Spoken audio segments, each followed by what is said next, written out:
Good day. My name is Gina Hechanova from the Ateneo de Manila University, and I would like to share this paper on the predictors of anxiety and well-being among Filipino women in behalf of my co-author, Mr. Yusuf Indin of the University of Southern Mindanao. So this project was part of the Katatagan Online Research Project funded by the Ateneo de Manila University in partnership with the Psychological Association of the Philippines. So why examine the experience of stressors, coping, and well-being of Filipino women? Number of reasons. One, Filipino women make up 70% of our first-line healthcare and social care staff, which means that they are more likely compared to men to be caring for COVID-affected patients. Two, women are actually paid less than men and tend to have jobs that are less protected during economic recessions. Women are also more likely than men to experience anxiety symptoms in the aftermath of a stressful situation. Women are also more likely to have internalizing disorders like depression and anxiety, whereas men tend to externalize their stress through drug use or antisocial behavior. And finally, culturally, there are gender differences now in family and parenting roles, with women taking on the greater burden in families. So we wanted to ask ourselves two things. What are the predictors of anxiety and well-being among Filipino women? And in terms of predictors, we took a look at three general variables. One is the nature of the stressor, specifically the COVID stressors that they're experiencing, how resilient they perceive themselves to be, and the third is their coping behaviors or strategies. So this study comes from a sample of 626 Filipino women. The mean age of respondents was 30, and the data was gathered from May to October of 2020. And the inclusion criteria was that the sample needed to experience at least one COVID-related stressor. So you might ask, what are these stressors that they reported? A majority of them reported being stressed by COVID-related news, so prevalence, deaths, problems associated with the pandemic. 83% said they were stressed by the lack of social support, which really comes from the quarantine and physical distancing guidelines. 80% reported increased responsibilities. 80% said that they were stressed because of increased responsibilities.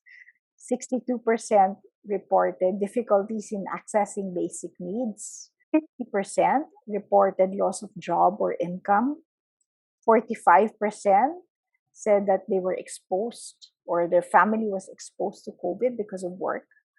23% reported the fear of illness, and 8% reported being hospitalized.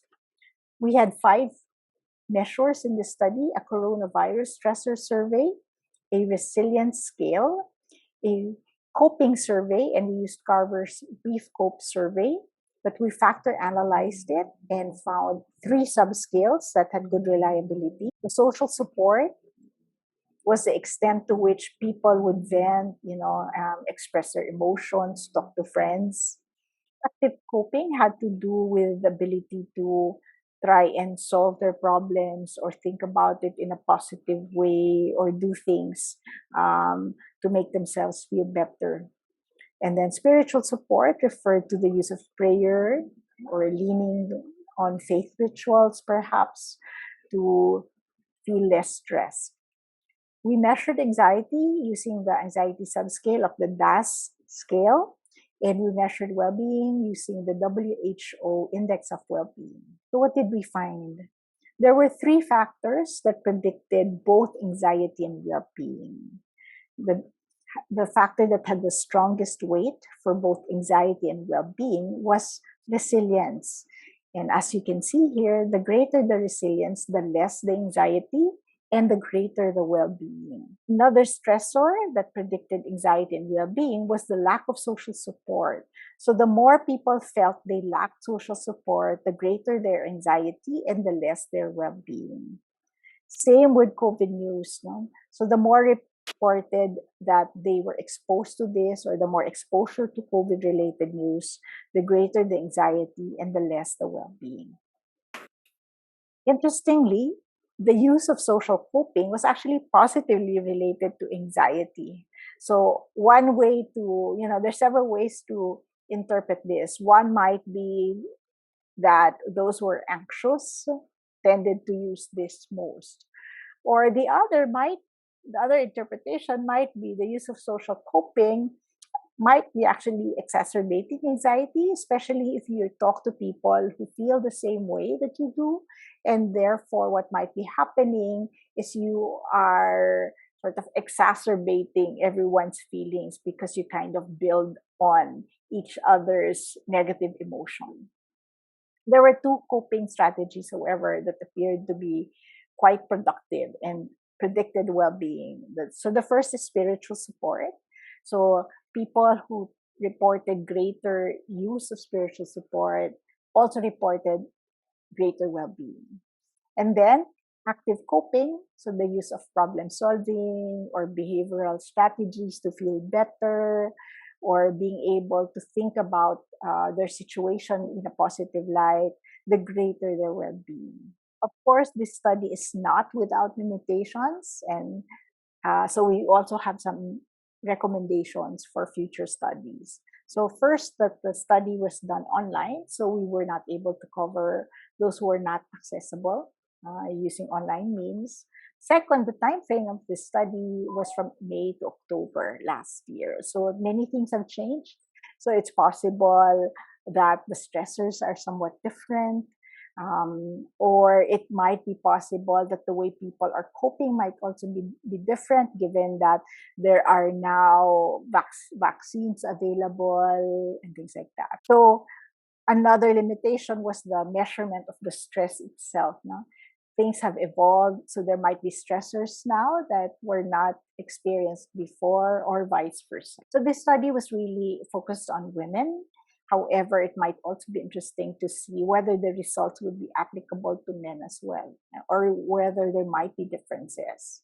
And then finally, even among women, there might be nuances in terms of age or location that might tell us in what ways we might need to tweak the approaches or interventions based on age or location.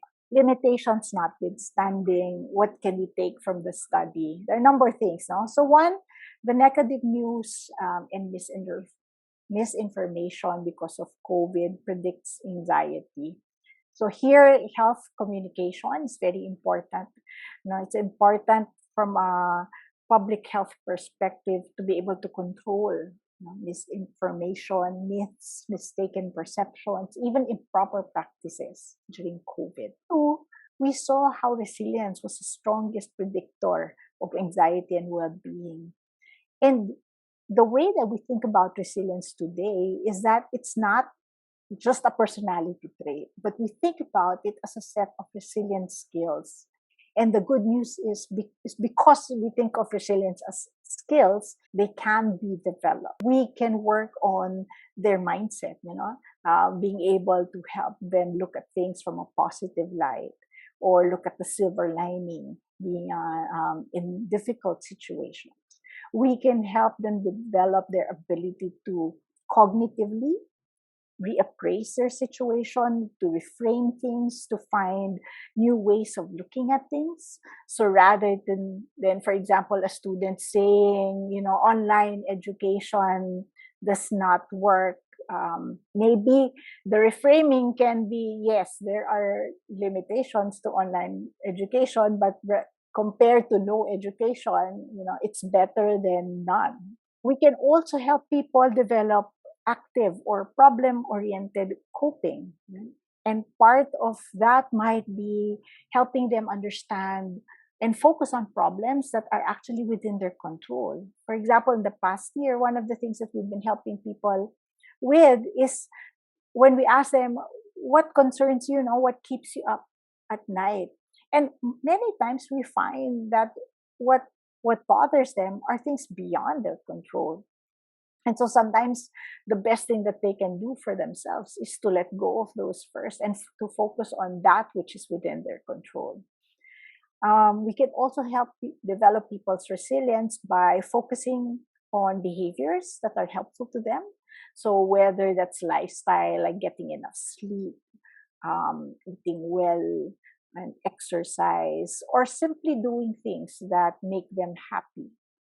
And then, of course, part of resilience is going back um, to that which gives you strength, which might be spiritual rituals or practices that are helpful. In the findings, we saw sort of what seemed to be sort of conflicting findings. No, on one hand, people were saying the lack of social support is making me anxious, is decreasing my well-being. On the other hand, we were seeing also people reporting that I'm using social support, but I'm anxious.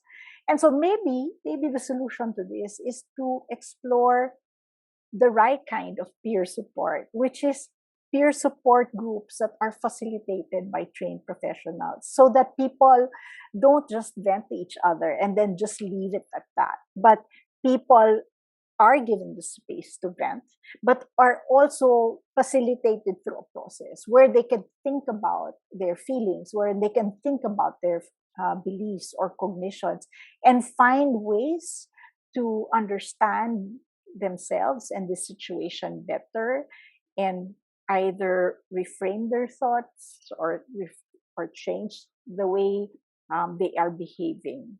So peer support that are helpful rather than will just exacerbate their feelings. So I will end with that, and I'm hoping this study added more understanding about what women go through and what women need during this period. Thank you.